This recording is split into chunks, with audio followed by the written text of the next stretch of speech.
The governorship election is just 3 days away, and candidates of various political parties will be tidying up their campaigns as we approach the main event this weekend. All candidates will be hoping they've done enough to convince the electorate of their plans for their respective states ahead of the election. One state that will be a major focus will be Lagos, where the APC has held for many years.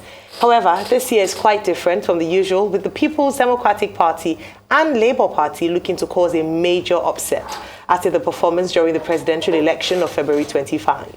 Joining us on the show this morning as the campaign season gradually comes to a close is Abdulaziz Olajide Adediran, governorship candidate of the People's Democratic Party in Lagos State. Welcome to the morning show. Thank you, Ayo. Good morning. Well, Jandon, that's the name that people know, right? I hope I'm correct. Well, there's a flyer that is flying about, titled "The Battle for the Soul of Lagos." But you are conspicuously missing in that flyer. What we have there is the candidate of the Labour Party and also the candidate of the APC. I don't know who the author of that material is, but it looks like some people have assumed that you are not part of the race as a front runner. What do you say to that? Okay, I think at this point, I need to bring forward what I know about Lagos politics and what you call cartel across party lines in Lagos politics. At this point, which is 3 days to elections, Lagosians need to do a critical analysis of the choices before they take it. Everybody is aware of my story from where I was coming from, fighting what we call Godfatherism, because we believe it is that monopoly that has hindered development in Lagos across all sectors of our economy. And when I was in APC, I keep saying this, I went there to understudy the system, politically, governance, and the likes. I then realized that Lagos political parties, especially APC and PDP, is like a trouser of two pockets of the same trouser, if you understand. Okay. You will see, exactly, so this is from them. You will see that you have Godfatherism issue in APC in Lagos State, which everybody knows. I fought this to a standstill, and we're able to move to PDP. I'm moving to PDP not because Jando doesn't know what is happening in PDP. You understand? But we have loyal party members who have been working very hard in PDP. But we have leadership who are now dealers in PDP.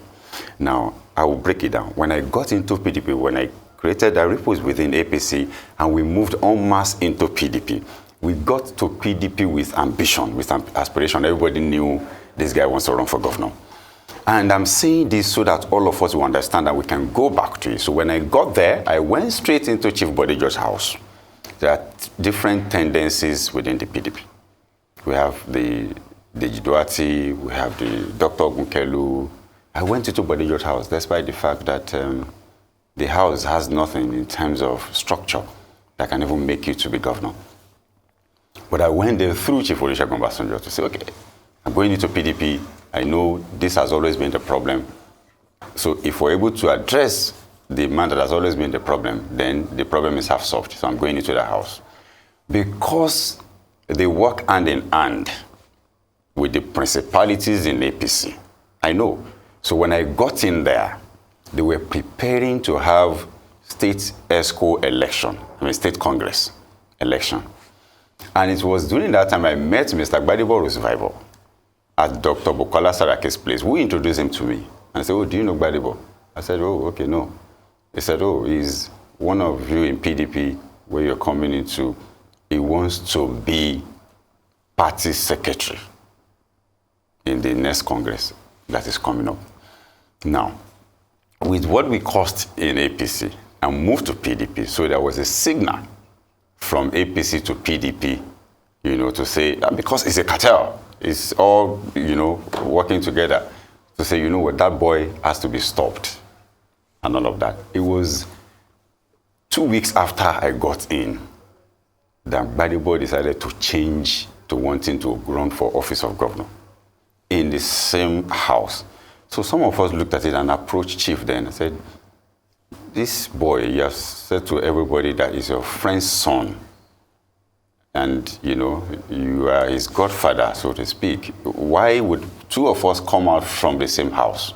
We're going to be sharing the little vote in this house because there are others on that tendency. We're going to that primary election, it will happen this way. He said, no, don't worry, forget it. When did it? And he dismissed it.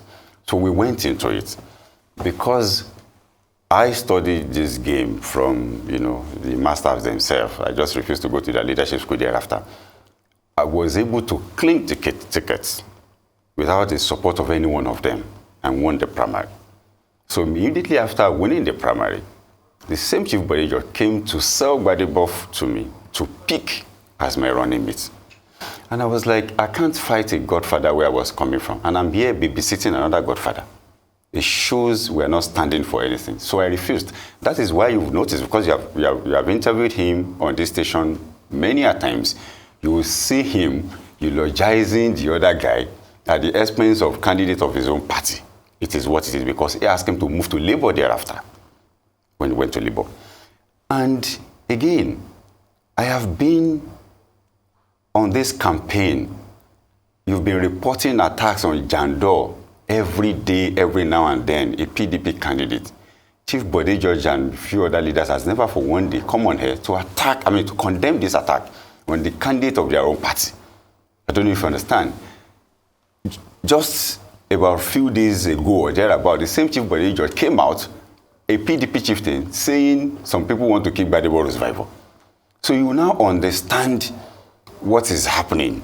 It's across board in terms of this godfatherism. Of course, I've had someone going to Alaba International Market, telling them, convincing them, trying to tell them to vote for him, to listen to just doing head like this. And at the end of it, he ended it like, okay, if you're not going to vote for me, vote for Labour. You understand? So, what is happening in Lagos is that Jandor is that only person that doesn't belong to that school. That's why they can come up with that flyer. And they will receive shock of their dear life on Saturday.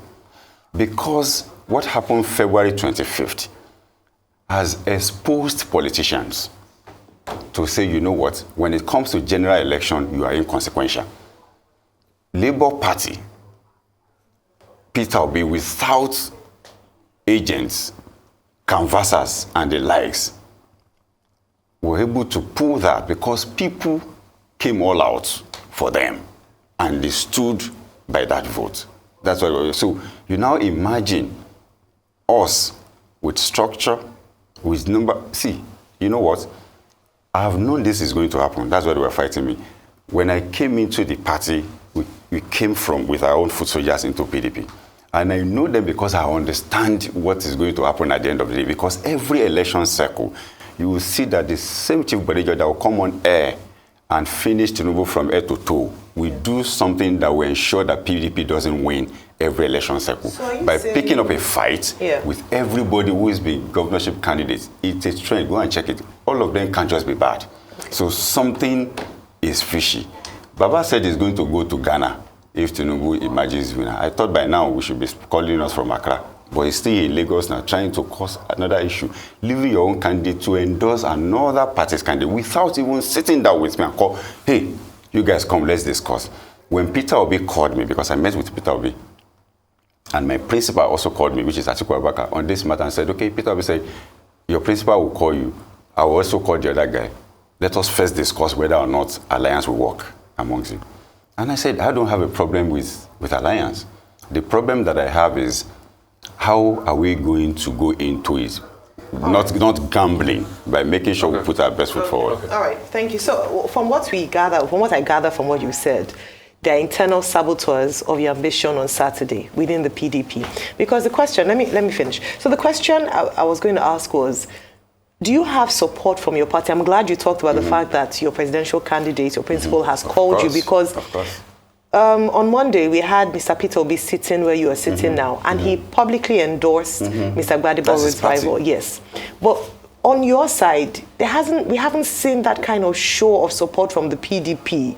Are you running, and so you can debunk that, are you running a solo campaign in this instance? In fact, in your latest campaign video, you had Mr. Peter Obi as your opener, and you were thanking Lagosians for coming out to vote. That was not sponsored by us. Okay, no. It was different. No, so why did you not pull it down? That was sponsored by us. Okay, so why did you not pull it down or give a statement? Let me tell you what, we didn't sponsor it. Let me tell you what happened. We didn't sponsor it. Okay. You see, before the February 25th election, all the Igbos in all the major markets everywhere, they've always been traditional PDP voters.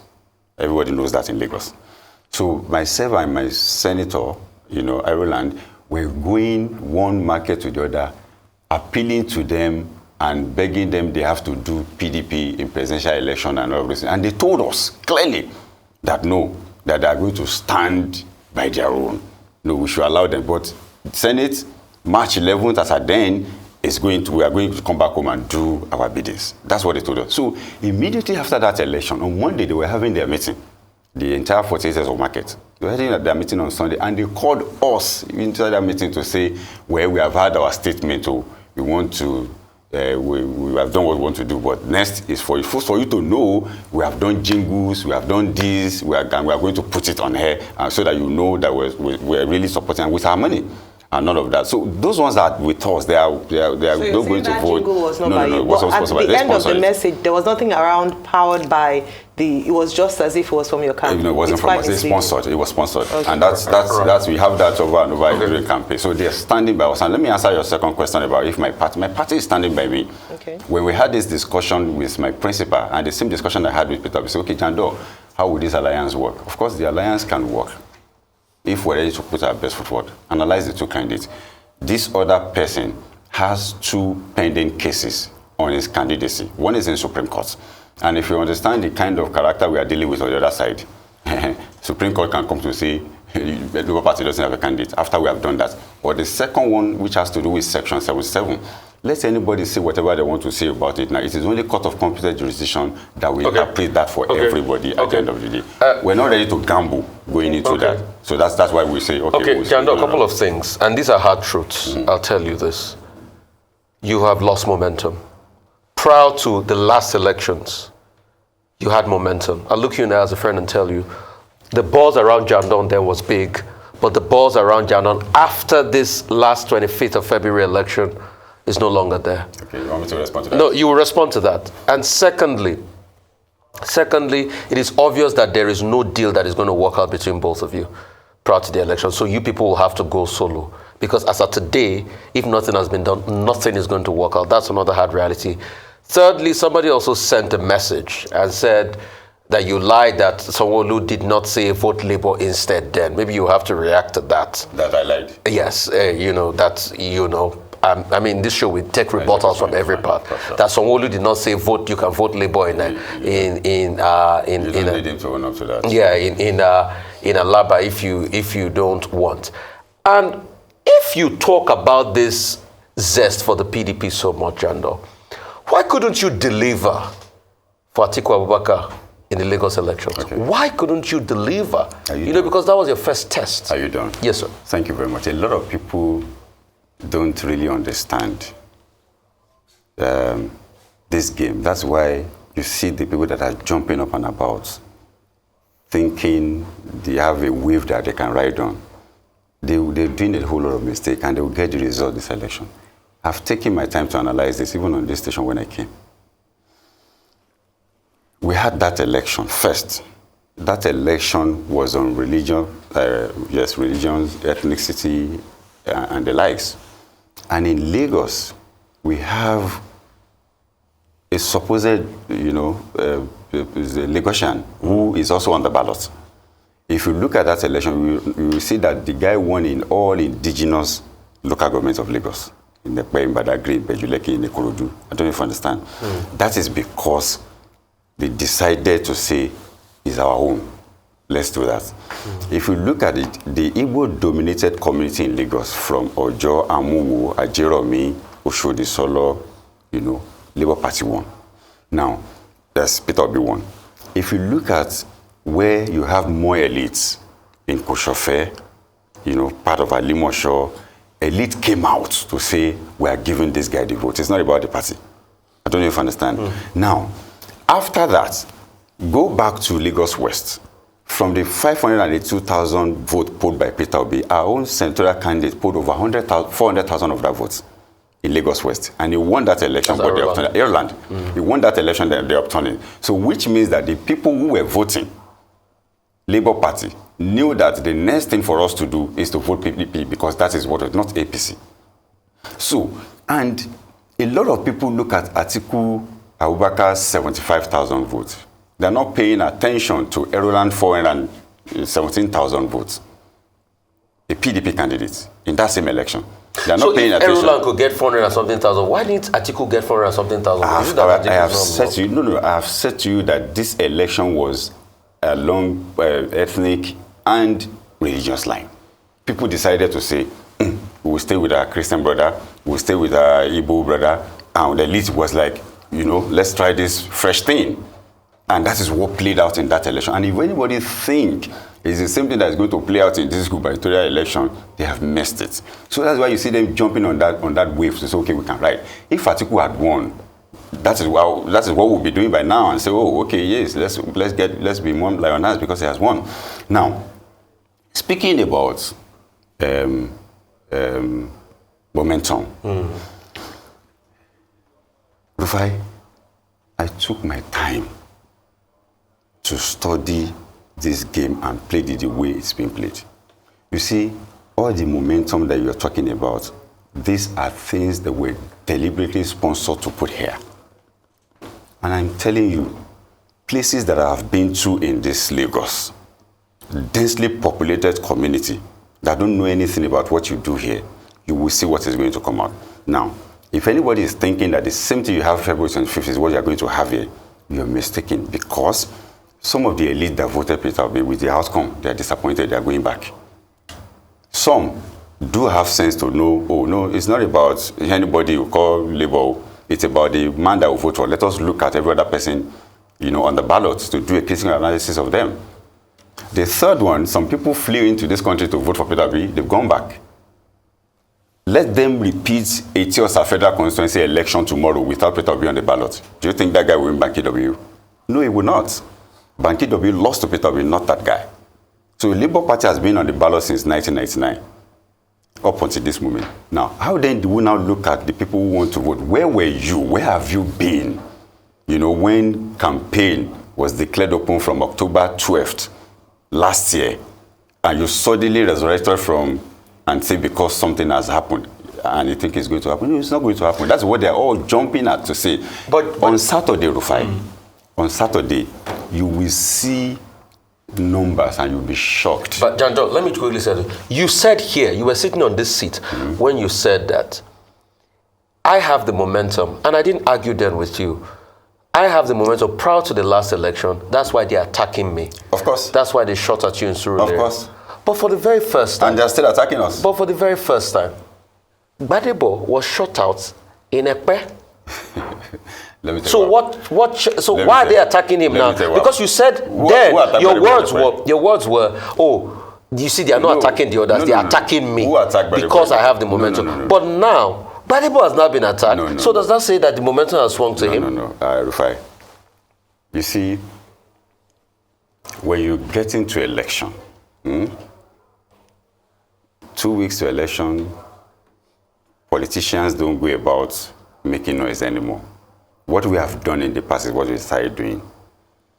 After the whole this thing, what you then need to do is to start consolidating, move into quietly and begin to take stock to understand whether, you know how many local government I've been to between last week and now.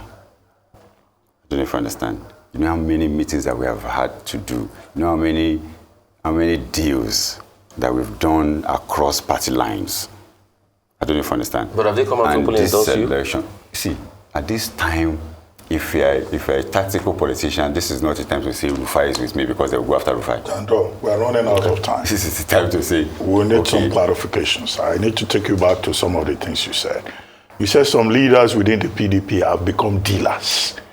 Can you specifically mention them. I know you were trying to... No, Dr. Bach, I'm not trying to do anything. You see, this election... I'm not finished. I want to leave here. This election is about the people of Lagos, not about any individual. Okay. And people must know what we are getting into if we must take a decision. Okay. So it will have been nice for you to identify those leaders that have become dealers. We identify. Just wait. Then secondly, you said, by now you expected somebody would have gone to Accra. Were you possibly referring to Chief Bode George? Because I recall that, no, it's not Accra that he said. He said if Bola Tinubu becomes president of Nigeria, he will go to Togo. And some people on social media claim they've been monitoring the Togo border, whether they will see Chief Bode George around there. But the question I want to ask you is this: is it true? Because we talked about discussing with Mr. P2B and also Waziri Atiku Abubakar winning. Is it true that you asked that Rhodes-Vivour should step down for you and that you will make him your deputy as part of, whatever talks going on? We know that. Then the other question is, there is a lady who has been very active on social media saying it's not possible, one individual saying that, no, you cannot be governor. And she raised the question that Lagosians should ask you, where is your wife? She said a lot of other things that I don't want to repeat here. But I noticed that your wife showed up yesterday. I have seen a story. So you are so much under pressure that one person asking for your wife compelled you to bring your wife from the US to show her that truly you are married. These issues. Anyway, that's not it. To start with, let me pick it from there. You see, it's just my thing that I don't want to involve my family in politics, as a matter of fact. Because by the time I'm done with all of this, that's where I'm going back to. So I'm such a person that protects, I don't do a social media, I don't put them out there.